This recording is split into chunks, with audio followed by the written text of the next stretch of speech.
C3 glomerulopathy, इसमें problem क्या होती है कि हमने लास्ट में MPGN पढ़ा, मेम्ब्रेनो प्रोलिफरेटिव ग्लोमेरुलोनेफ्राइटिस। उसमें हमने 2 टाइप्स पढ़ी थी, टाइप 1 जो कि मेन थी और टाइप 2 जो कि डेंस डिपॉजिट के ऊपर थी। ठीक है, अब ये जो C3 ग्लोमेरुलोपैथी है ये 2 पार्ट्स में डिवाइडेड है। ठीक है, ये जो C3 है ये एक्चुअली में ये वाली जो है वो टाइप 2 के बारे में बात हो रही है। जो टाइप 2 हमने पिछली वीडियो में मेम्ब्रेनो प्रोलिफरेटिव ग्लोमेरुलोनेफ्राइटिस पढ़ी है, उसमें जो टाइप 2 है वो बेसिकली C3 ग्लोमेरुलोपैथी है।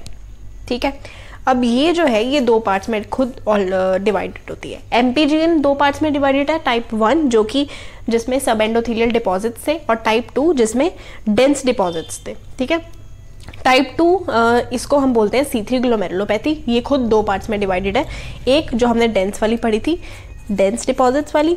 ठीक है, सेकेंड वाली एक होगी डेंस डिपॉजिट, सेकेंड वाली C3 ग्लोमेरुलोनेफ्राइटिस। ग्लोमेरुलोपैथी मेन है और C3 ग्लोमेरुलोनेफ्राइटिस जो है वो इसकी सब पार्ट है। ठीक है, अब ये जो डेंस डिपॉजिट्स वाला है ये मेनली यंग को होता है। ठीक है, और ये जो हमारा C3 इतना बड़ा नाम है तो वो ज़्यादा बड़े मतलब ओल्ड को होगा। ठीक है, ये इतना। और ये जो C3 ग्लोमेरुलोनेफ्राइटिस है इसमें जो C3 का लेवल जो डेंस डिपॉजिट्स वाला है इसमें जो C3 का लेवल है वो लो होता है।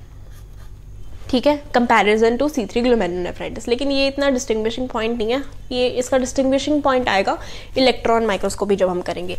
अब इसका कॉज क्या होता है कि नॉर्मली क्या होता है कि हमारा एक कॉम्प्लीमेंट सिस्टम एक्टिवेशन होती है। कॉम्प्लीमेंट सिस्टम एक्टिवेशन एक नॉर्मल पाथवे से होती है, ठीक है, एक डायरेक्ट पाथवे से होती है, एक ऑल्टरनेटिव पाथवे से होती है और एक लेगिनिन पाथवे समथिंग होता है उससे होती है।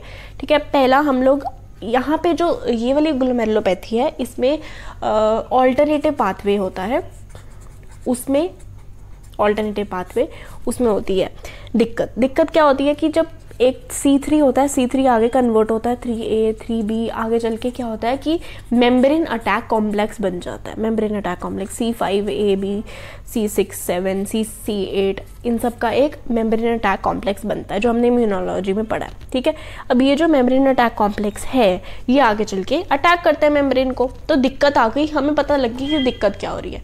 क्या होता है इस जगह कि ये जो C3 में कन्वर्ट हो रहा है ना, यहाँ पे ये ज़्यादा ही कन्वर्ट हो जाता है, मतलब C3 की कन्वर्जन जो है वो बहुत ज़्यादा हो जाती है। अब वो बहुत ज़्यादा कन्वर्जन जो होती है वो कई रीजंस की वजह से हो सकती है। पहली बात क्या है कि C3 कन्वर्टेज है एक जो कि यहाँ पे ऑब्वियसली कन्वर्ट कर रहा है। ठीक है, C3 कन्वर्ट या ज़रूरत से ज़्यादा क्लीवेज हो रही है C3 की।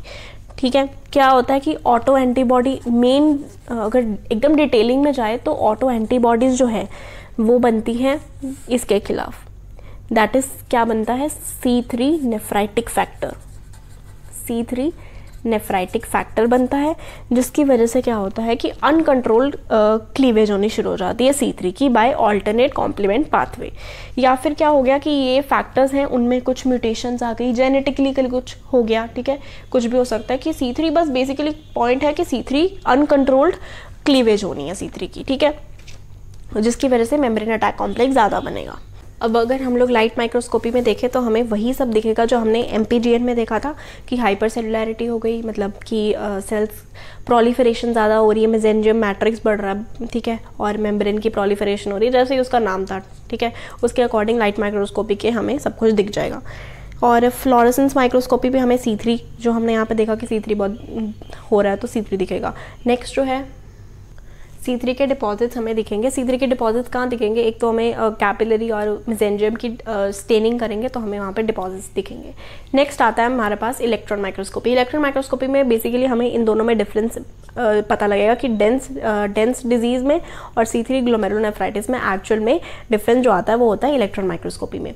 इलेक्ट्रॉन माइक्रोस्कोपी में इंट्रामेम्ब्रेनस, मेसेंजियल, सब एंडोथेलियल यहाँ पे जो डिपॉजिट्स हमें दिखेंगे, ठीक है, वो डेंस डिपॉजिट वाली जो डिजीज़ है उसमें रिबन लाइक होंगे और जो C3 ग्लोमेरुलोनेफ्राइटिस है उसमें वैक्सी होंगे। ये एक मेन डिफरेंस आता है हमें नज़र। इसका भी पुअर प्रोग्नोसिस होता है, ठीक है। इसका अगर हम लोग इसमें ट्रांसप्लांटेशन भी करवा दें किडनी की तो भी ये जो डिजीज़ है दोबारा से हमें हो जाएगी। 85% पेशेंट्स में हो जाती है, तो इसका कोई प्रोग्नोसिस अच्छा नहीं है, ठीक है। तो this was about C3 glomerulopathy जो हमने टाइप 2 MPGN में किया, ठीक है। If you have any queries you can ask, and if you like the video please subscribe. Thank you.